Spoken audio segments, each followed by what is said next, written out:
If at any point of this video the exposure or something changes in the settings, please bear with me. I'm still learning a big chunk. Like, my background is a lot lighter than me for some reason. I don't understand why. Anyway, Merry Christmas, guys.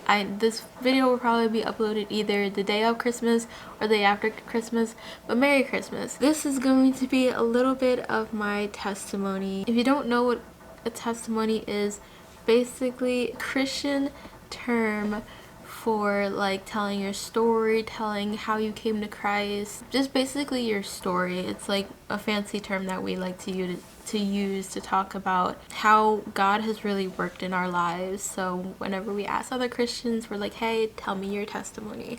If you ever hear a Christian say that, that's what they're talking about. Okay, I'm gonna try to fix this bright background because it's annoying the crap out of me right now. Basically, I want to specifically talk about what actually brought me to this part of YouTube.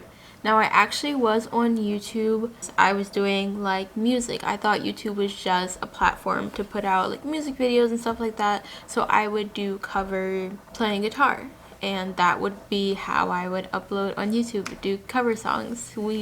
Those will probably never see the light of day anytime soon unless I decide to do like an updated cover, but that's how I started off on YouTube. If you go on my other channel and check out the video on why I didn't wait till marriage video, definitely check that out because that's what we're gonna talk about in today's video, is when I didn't wait till marriage. Now, I thought that I was doing the right thing for many reasons when I lost the V card because I was 18, so I was an adult at the time, and I was in a relationship with this person. I didn't want to be like everyone else. I didn't want to just have a hookup with someone. I didn't want it to be a random person, and I also just wanted to be at a right age.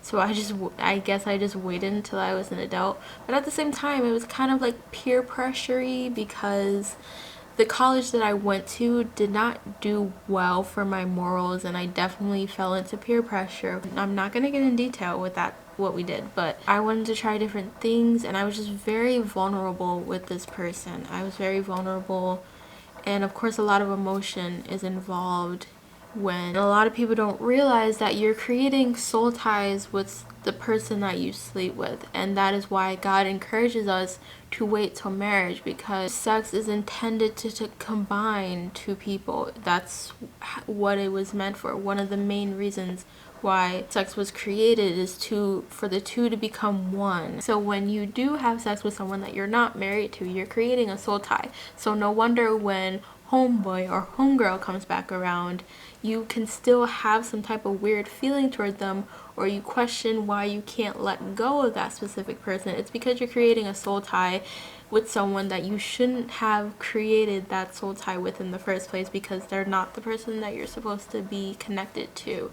And every time you sleep with someone, you're giving that piece of yourself away to someone without realizing it, because it happens on a spiritual level. And because this person was my first person, the way that this person just ripped out a part of me that I didn't think could be ripped. Now, I had been in a few relationships before this person. I was no stranger to heartbreak at this point, so I knew what it felt to get my heart broken, but I didn't know how painful it was gonna be to have my heart broken by someone I was so vulnerable with. Basically, the week that we broke up, he told me that he just wanted to take a break. I had a lot of codependency issues back then that I wasn't even aware of, and I'm so thankful that I went through that relationship, because he was on a different maturity level than I was at that time, that he was able to recognize that I was just too codependent for that relationship. So he was like, okay, I guess this was like Monday. He was like, okay, I will talk to you again on Friday to let you know if this is still something that I want. And that crushed me, because I was placing my identity in this guy. I was so vulnerable with this guy, giving this guy. So it was hard for me to not talk to this person, especially with my codependency. By the time Friday rolled around, I literally think I texted him at like midnight, because I'm like, okay, technically it's Friday, so I literally waited until midnight or like 1 o'clock in the morning just to text this guy and be like, okay, I'm waiting for your decision, and like trying to manipulate him to like stay with me And homeboy was not having it. And he was just like, it's like at that point he already made up his mind about me that he was not going to continue this relationship.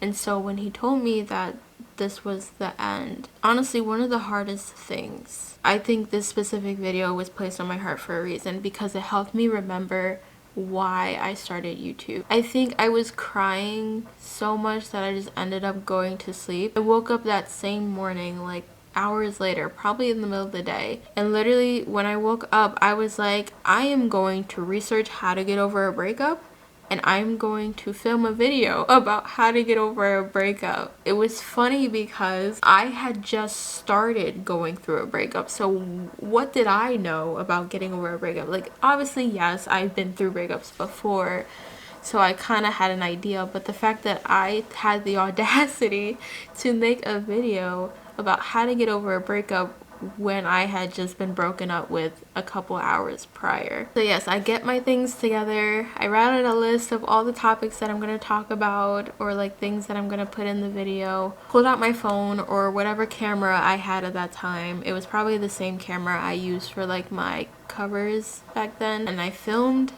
and edited and uploaded that video the same day. And I pretended like nothing was wrong that day. I shared my video on Facebook, and probably maybe like a couple minutes or like an hour after I shared that video on Facebook, one of my friends that I went to high school with, I wasn't super close with her, but she was like in our friend group, so she was a mutual friend and we all had like the same friend. So she and I never really had a conversation, but she was my friend because we all had the same friends at the time. But she messaged me on Facebook and she said, Stacy, you have no idea how much I needed this video.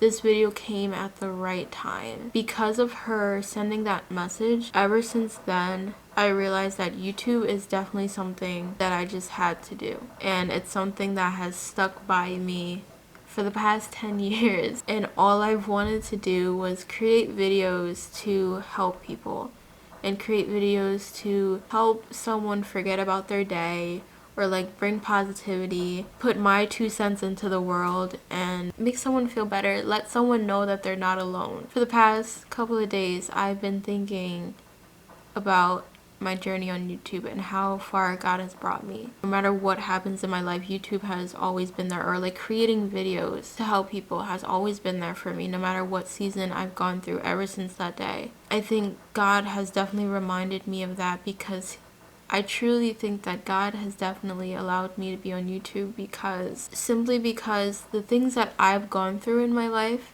are not for me. They're not to hurt me, even though a lot of the things that I went through were very, very painful. They were not to hurt me. It reminds me of the verse Jeremiah 29:11. For I know the plans that I have for you, plans to prosper you and not to harm you. That's one of my favorite Bible verses. But my whole life, even though I had not been with God up until maybe May of this year, I always would call out to God, even in the darkest moments of my life. Even though I didn't have a relationship with God, God was still there for me. And everything that I went through was so that I could tell the story of my life to glorify God.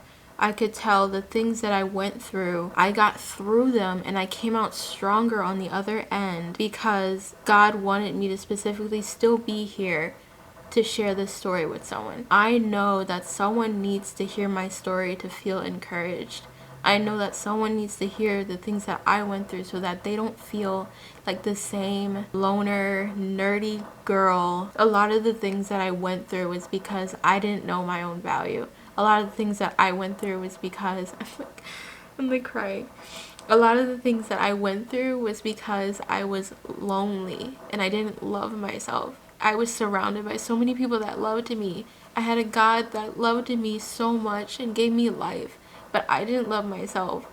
I didn't love my life. And I had a lot of dark moments. This year has just been so eye-opening, if that makes sense, to how good God has been on my life. Because even though I went through so much crap in my life, I had to go through it so that someone else doesn't have to go through it.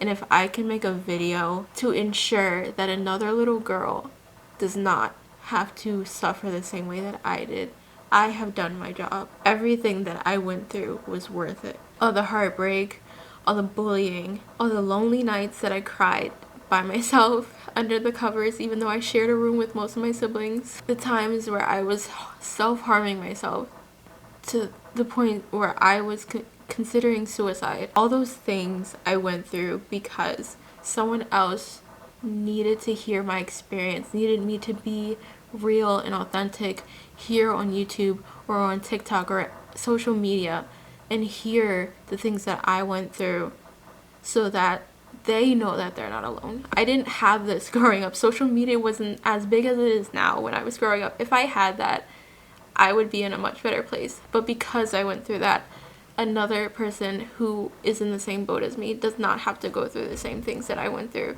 Or maybe they are going through the same things, but they know that they're not alone and that God will still be there for them. I'll still be there for them, and we will get through it, because at the end of this, we will be in eternity and there will be no more pain. He will wipe away our tears and we will sin no more. There will be no more sin. There will be no more pain. And we just get to be in His presence forever. Ultimately, my goal is to make sure that people get to experience the same thing that I get to experience. I have faith that God will show this video to anyone that needs it. Being a Christian, honestly, I'll say, like, I want to make a video later about talking about being a Christian and how it's affected my life. I mean, throughout most of these videos, you'll see what it's like being a Christian. But I will say that it is one of the hardest things being a Christian. You'll be rejected by the world. Some of your even closest friends and family members will mock you or like not even think that your faith is real. But honestly, it's one of the most rewarding things. And I wouldn't change my life. I wouldn't change my morals for anything. I wouldn't change my faith in God. I wouldn't trade it for anything. It's honestly a blessing that I get to be a Christian. It's a blessing that Jesus died for me. He didn't have to do that, but He loved me so much. He loved you. He loved the world. God so loved the world that He gave His one begotten Son so that whoever believed in Him could have everlasting life. And I feel like I have a better head on my shoulders. I have a God, the creator of the universe, on my side constantly. But that's all I wanted to say for today's video. If you guys enjoyed this video, let me know what other things you want to see, and I guess I'll see you guys next time. Yeah.